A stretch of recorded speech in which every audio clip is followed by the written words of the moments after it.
it's hard when you're doing everything in your business, because you need to focus on the high ticket items in your business, and that would be leading your people.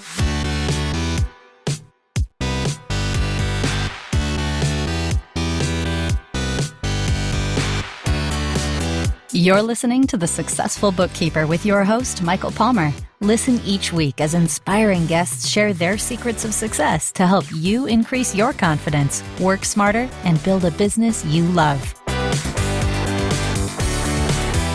This episode of The Successful Bookkeeper is brought to you by PureBookkeeping.com, the proven system to grow your bookkeeping business.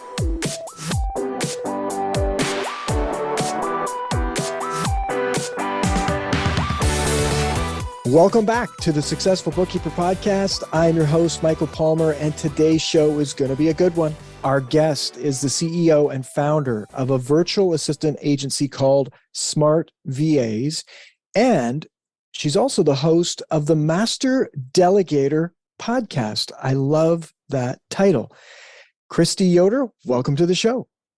Hey, thank you so much, Michael, for having me on your show. I'm excited.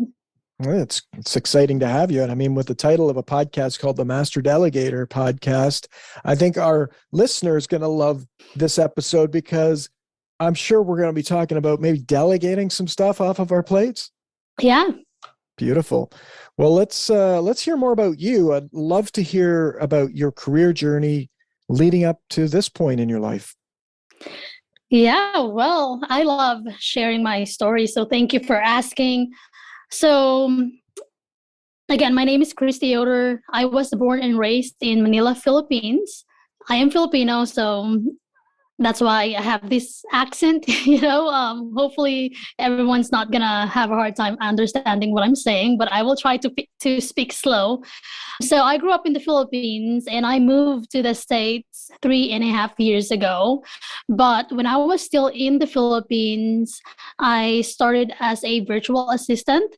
And when I moved to the States, I started expanding my network. And I got so stressed and overwhelmed because I couldn't say no to my clients and to new projects that are coming in. And so when I said yes a lot of times, I got so overwhelmed and I thought of hiring other people to help me out in my business. So I contacted a few of my friends who were freelancing and they helped me out. I assigned a couple of clients projects to them and it worked. And then I think after a couple of months, I decided to hire my first virtual assistant, my first full-time virtual assistant. And I delegated to her the thing that I hate the most. And after hiring her, I was able to increase my revenue 10 times after 3 months of hiring her. And when I saw my revenue, I was like, oh, I need to hire more virtual assistants to help me scale my business quickly. And so true enough, from 2019, when I started as a virtual assistant, now I have 70 plus virtual assistants who are helping me in my business. And I'm no longer the virtual assistant now, but now I am the CEO of the business, of the agency. And I oversee all the strategic planning of my business and guiding also my leadership team. So that's kind of how I got started. And we have so many plans, to grow the business even more and to help out, other or more overwhelmed businesses. Very cool. So you're living in the United States and now you've hired and connected with all of these, you said 70 virtual assistants. And those 70 virtual assistants are now helping other businesses like your clients? Is that how you're working that? Yep. And to date, we have helped more than 300 plus businesses, reclaim time to grow their enterprise. Wow, that's fantastic. I imagine you probably have some bookkeeping business owners as your clients, correct? Yep. Mm-hmm. And what are some, like, what's the importance for those bookkeeping business owners to delegate and delegate stuff off of their plate? You know what? It really depends on the need of the business owner. So we have a few bookkeeping clients, and they run an agency as well. So a couple of them, they outsource their marketing needs, such as social media and website development, and also lead generation task. And a couple of them, they outsource to us their client tasks, which is, the actual bookkeeping tasks, organizing their books and making sure that they are ready every month for reporting, and that everything is, what do you call that? There's a specific term that that bookkeepers use. Is Maybe it you can help me out. You're like, they, I don't know, I forget the term, but like they make sure that everything is working well, like the chart of accounts are organized and everything is accounted for. correct? Yeah. Yes. Yeah, doing their month end or doing the compliance work. Yeah, reconciling. Yeah, reconciling. That's Yes, it. That's the that's the term big that I'm word. looking for. Yes, reconcile. That's a key buzzword in this industry. Yep. Yeah, so it really depends on the needs of the business owner. But, every time somebody asks me a question like, hey, Kristy, what should I delegate? I don't really answer them, the specific tasks that they need to delegate. I always tell them, well, the things or the tasks that you don't enjoy doing and you're not good at, those should be your priority. Those are the tasks that you need to prioritize delegating, because I believe that, us business owners, the reason why we started our own business is to have freedom and flexibility, right? And if we keep doing the tasks that we don't enjoy doing and we're not good at, it's robbing us our joy and peace. And so there's really no point in, not letting go of those tasks. And so if you're listening to this episode and you're forcing yourself, to do those tasks that you don't enjoy doing and you're not good at, please start delegating, because you will be able to focus more on the bigger side of your business if you let go of those tasks that you're not supposed to be doing.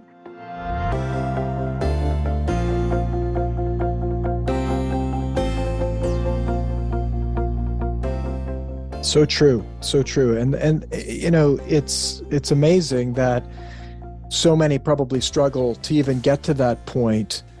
Why are entrepreneurs not delegating their tasks?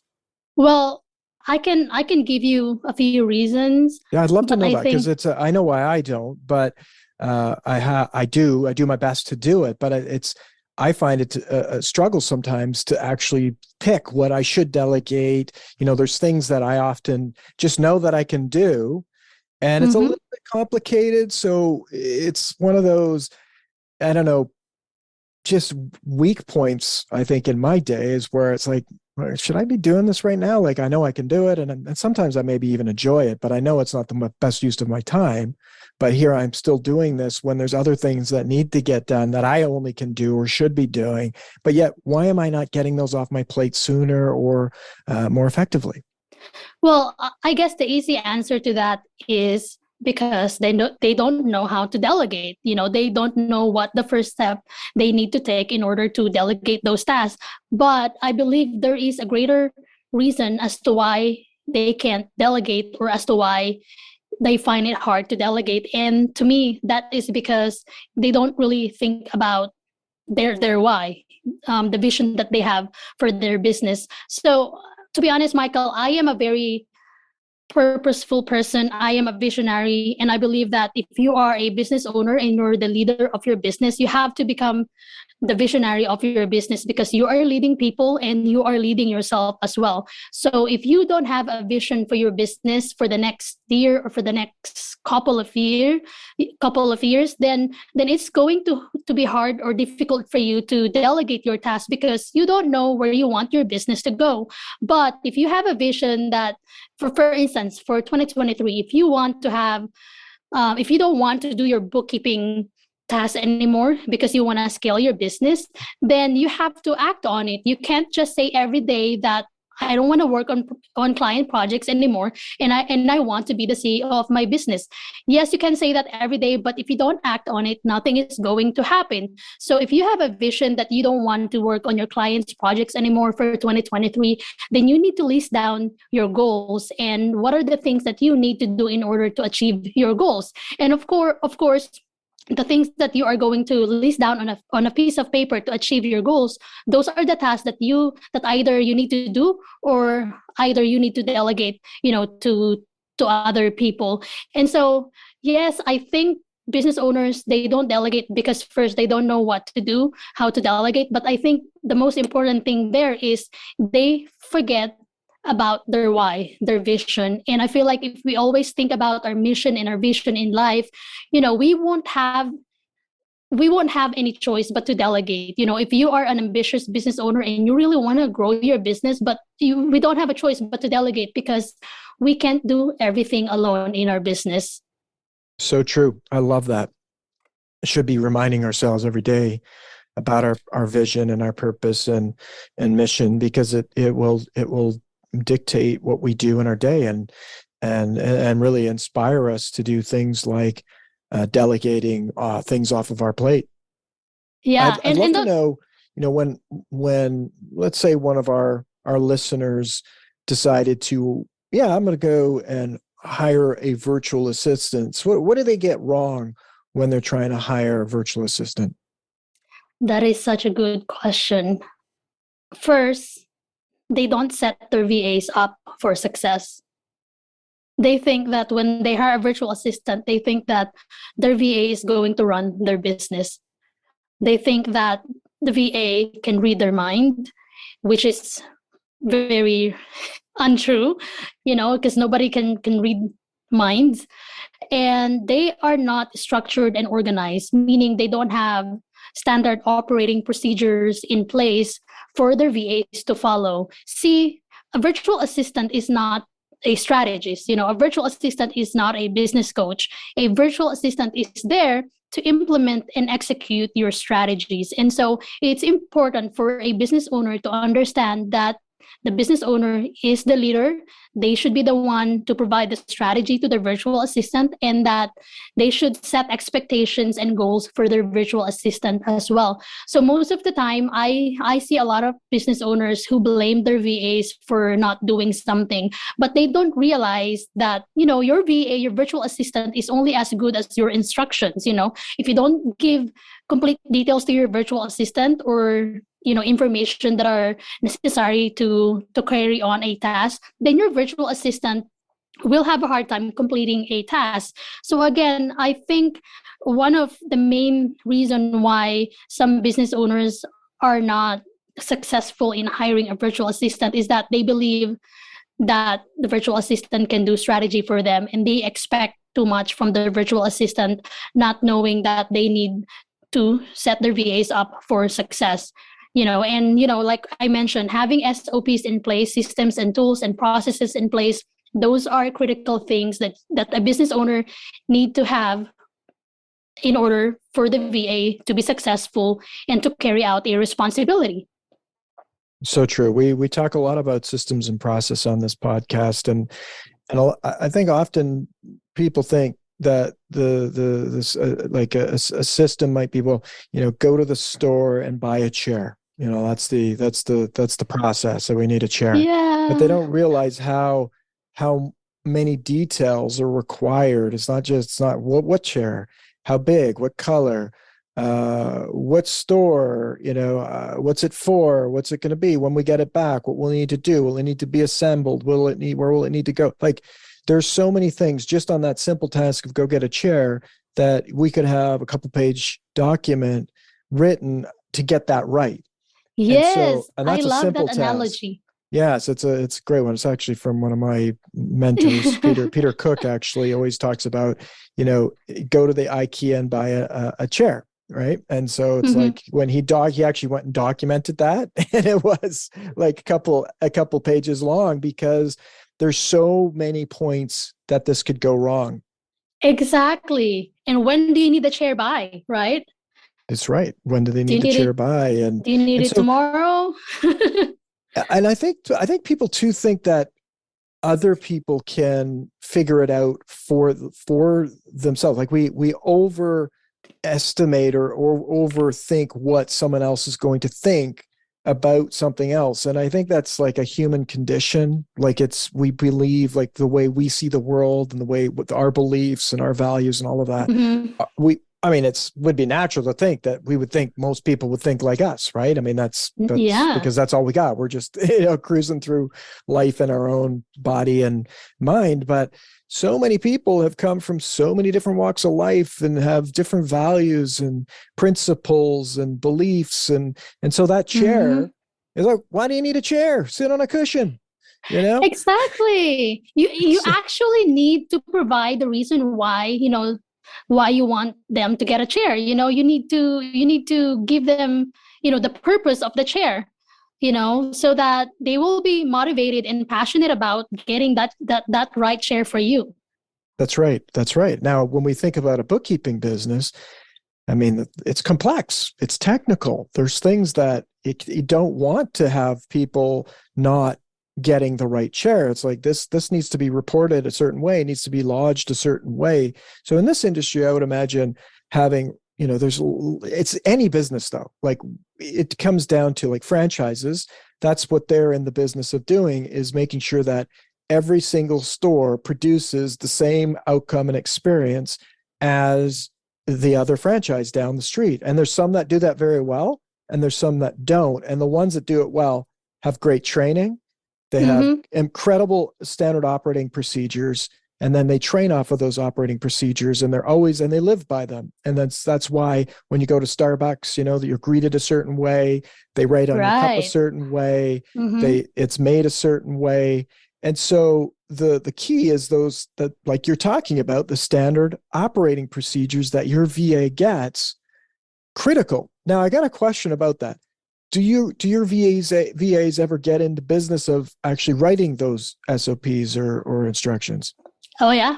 Most of our clients, when they started out with us, they didn't have anything. They don't have processes. And of course, we understand that it can be very tedious to create your own standard operating procedures, especially when it's all in your head and you don't know where to begin, or you don't even know, how to do it. And so what we say to our clients is that, okay, we're going to work for you, but,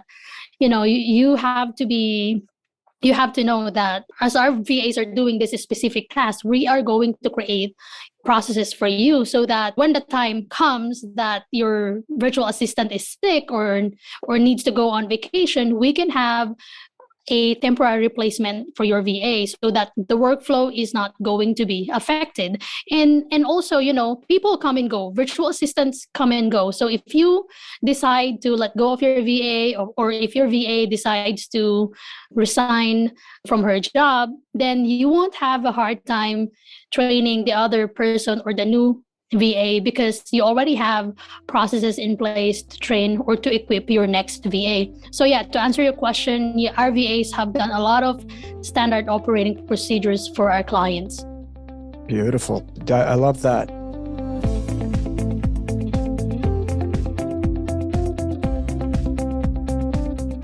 Now, I'm curious, what are some of the typical tasks when you get a client? What are some of the low-hanging fruit tasks that your team would be taking over? I'd say administrative tasks. There's a lot of business owners who hate doing administrative tasks. So I'd say maybe out of 100%, we work on maybe about 55% of what we do for our clients, and then for 45% is for marketing tasks. Marketing tasks. So like what would those be, like posting on Instagram and stuff like that?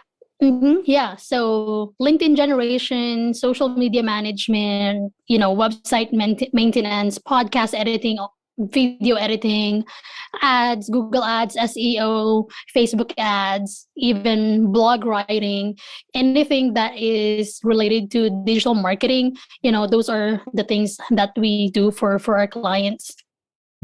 That's great. That's great. Well, that right there is a big chunk of time that pretty much every listener that is listening would have some form of opportunity to actually just not be doing that.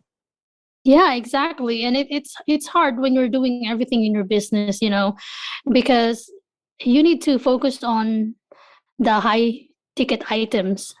in your business, and that would be leading your people.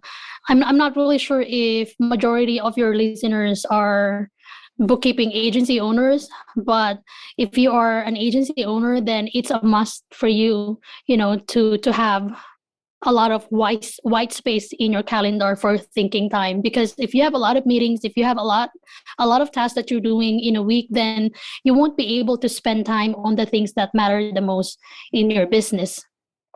That's absolutely right. That's and many of our listeners do have teams, and that's the key thing Cool. is to leave enough space in your calendar that you can work on your business, do some of that thinking, strategic thinking, and actually be able to get to and support your team. That can be a challenge in a small business where you go from the one on the tools to then hiring a team member. But if you don't get yourself off the tools, you don't have any time to train, help, and nurture those team members. So that can, and then it doesn't go well, especially if you don't have systems and processes already documented. Now, let's say that our listeners like, this sounds great. Let's hire a virtual assistant. What are some tips to help our listener hire a great virtual assistant for their business? Well, I think it looks very different on each individual. What is great to me might not be great for you, Michael, or it may be the same. But I think you just really need to know your non-negotiables. Being just in the business for 3 years, I already know what I don't like to have, and I already know what I want to have. And so for me, character or attitude, they're the most important to me. So when I hire a virtual assistant, I don't only look for skills, I also look mostly for character and attitude. And I also want to make sure that this person is in alignment with my core values, because if I add that person to my team and this person doesn't believe in what we believe in, then we are going to have a bad apple. And when you have a bad apple, even just one in your basket, all of those apples that you have in a basket, will be affected because of that one rotten apple. So when you hire a virtual assistant, you really need to roll up your sleeves. And when you do your interview online via Zoom, you have to pay attention to everything, not just hear what they're saying, but you also need to look at, their hands movement, their facial expression, body language, and all that kind of things, because you really have to make sure that this person is the right fit for your business, especially when it comes to your core values. And you have to make sure that this VA is also share the same mission and vision, or maybe not share the same mission and vision, but believes in what you are doing as a business owner, because you got to have them 100% on board, in your business. And so to me, when I look for a virtual assistant, I look for 40% skills and 60% character, because I believe that you can easily learn something. But if you are good at social media management, let's say like you're really great at it, you find somebody who's really good at social media management, but that person doesn't show up every day, always late, not prompt all the time, then what's the point of having this great virtual assistant if she can't even show up every day? So that's why I value character the most than skills, because you can easily teach skills or different types of skills to somebody as long as they have great character.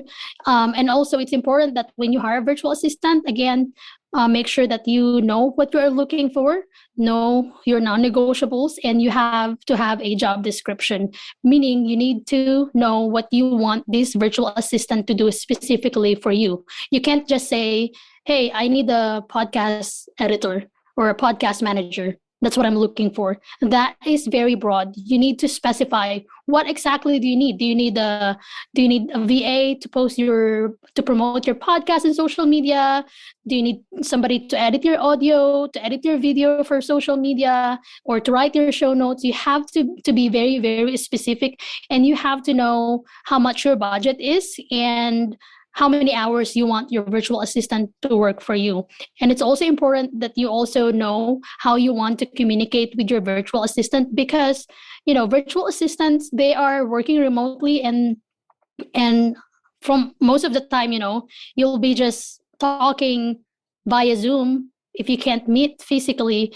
And it's really important that you set a weekly or a fixed meeting at least every week or maybe twice a month, so that you can give feedback to your VA, and so that you can also build relationship with your virtual assistant. I know I mentioned about training your VA, creating your processes, your SOPs, but that is just a starting point. It may be difficult at the beginning, but once you build the relationship with your VA, you know your VA and you trust your VA, and your VA feels the same way about you, then you will come to a point where you don't even have to teach your VA about something, because your VA will understand how you do things already, because you have built a relationship already.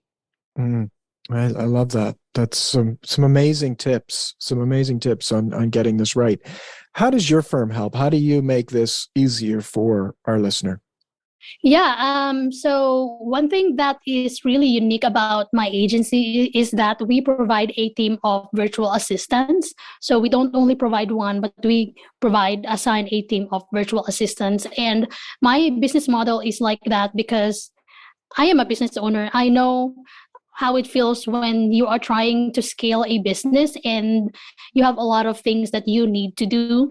And so, like, for instance, if today you need a podcast editor, and then tomorrow or the following week you need somebody to edit your website, then we'll provide you like all the skill sets that you need in order to do those tasks that you want us to do, so that you can easily scale your business. There are many moving pieces when you are scaling a business, right? Especially in terms of marketing. You need to be active on social media. You need to send connection requests on LinkedIn and network with people. You need to make sure that your website is up to date all the time. You need to make sure that you post or you publish at least one episode every week. And so there's just a lot of things that you need to do if you want to scale your business. And a one virtual assistant alone can't do all of those things, because those are different skill sets. A web developer may not be able to edit a podcast for you. A podcast editor may not be able to create a website for you, because those two are different skill set, but it can be learned. But it's also difficult when you're trying to have your VA do something that they are not passionate about. And to me, it's very important that you let your virtual assistant do the things that they are passionate about as well, so that they won't feel burnout. And aside from assigning a team of virtual assistants, we also assign a project leader, which acts as a project manager to our clients, to monitor the tasks and to give our clients updates on the weekly progress of the task, and also how much time is being spent on each task. And that is actually at no extra cost. So we provide a team of virtual assistants and a project leader at no extra cost, and you're like just paying for one VA, but you get a team of virtual assistants, if that makes sense. So we mainly help out overwhelmed businesses reclaim time so that they can scale their business and so that they have peace of mind as well.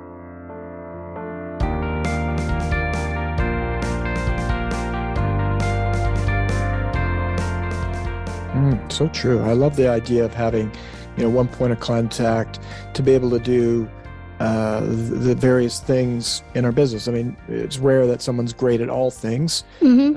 And so if you can have people that you can send this piece to, and maybe some writing needing to be done or LinkedIn work needing to be done, it's one team that's helping you get through that. I always have a question about, like, say it doesn't work out with a virtual assistant. What's the best way to ending that relationship? Yeah, that is a good question. You know what? And it's normal for a business owner and for the VA to be, not the right fit for one another, to work for one another. And that's normal. I think as long as you communicate with your VA, just like what I mentioned earlier, when you hire somebody, you need to be in constant communication with that person, and you also need to give that person feedback. In my agency, we have what we call a probationary period. So we onboard our VAs and we give them 3 months to kind of see if they are the right fit for us or not. Because during the interview, it's really hard, to to see if this person is, trustworthy or not. There's really no way to tell unless you start working with them already. And so we give them a 3-month probationary period, and we evaluate their performance on a monthly basis.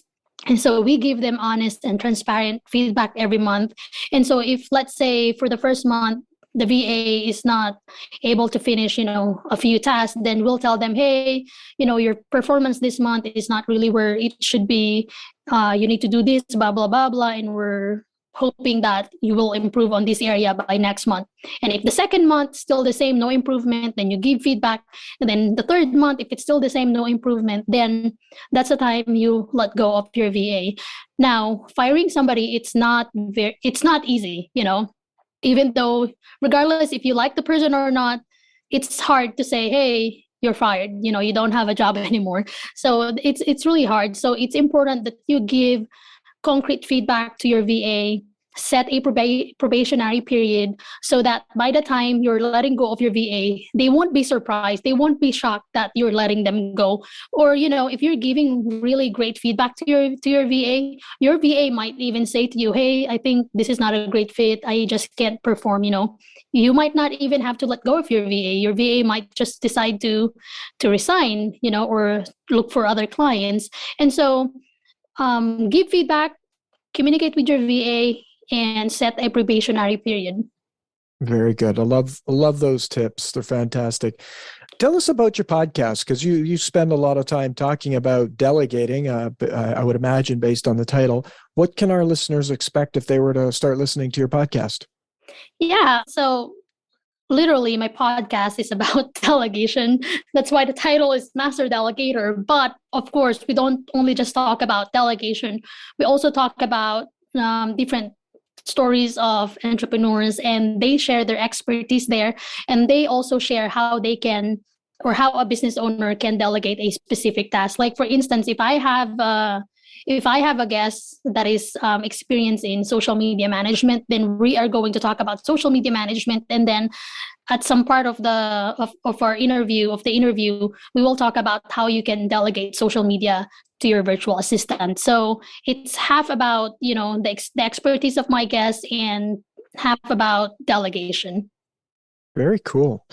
Well, this has been absolutely wonderful. If people wanted to reach out and see if having a virtual assistant would be good for them, what would be the best way for them to do that? Yeah, I think the easiest way is to go to my personal website, which is Kristy Yoder. That is Kristy, Kristy, Yoder, YODER.com. You will find my agency website there, my social media accounts, my podcast, and some free trainings as well on how to hire a virtual assistant. So I'm very sociable person. And so if you love, hanging out or meeting new individuals, then please reach out to me on Instagram. You can find it on my website as well. And I will be glad to answer any questions you may have on hiring virtual assistants. Beautiful. Well, of course, we'll have all of those links in our show notes. And I want to thank you on behalf of our listeners for your generosity in coming and sharing the work that you do and some great ideas for how they can manage virtual assistants in their business. I know getting things off of their plate is going to be very valuable. So any help that they can get is greatly appreciated. Thank you for having me. I'm happy to serve. Yes. Well, it's all our pleasure, Kristy. And with that, we wrap another episode of the Successful Bookkeeper Podcast. To learn more about today's wonderful guest and to get access to all sorts of valuable free business building resources, you can go to thesuccessfulbookkeeper.com. Until next time, goodbye.